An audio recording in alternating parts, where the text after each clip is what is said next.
पराडकर कोणाची वाट पाहताय? तो आलाय मिस्टर प्रकाश पराडकर, देवगडचा अभिमान.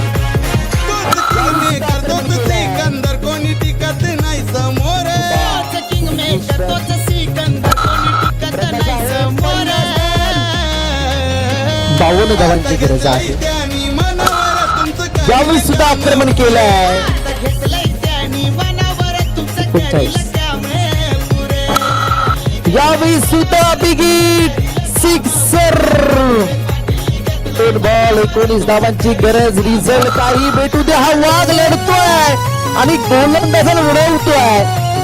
तर काय घडवू शकतात आणि काय बिघडवू शकतात. यावेळी सुद्धा बिगिट. हा 5वा षट. बॅट उंचावून दाखवा प्रकाश पराडकर. क्या बॅटिंग केली आहे. जोरदार टाळ्या वाजवा प्रकाशसाठी. हा आपलाच खेळाडू आहे. अनेक स्पर्धा खेळतोय आणि त्याला मात्र पुढील स्पर्धांसाठी खूप साऱ्या शुभेच्छा सुद्धा आहेत.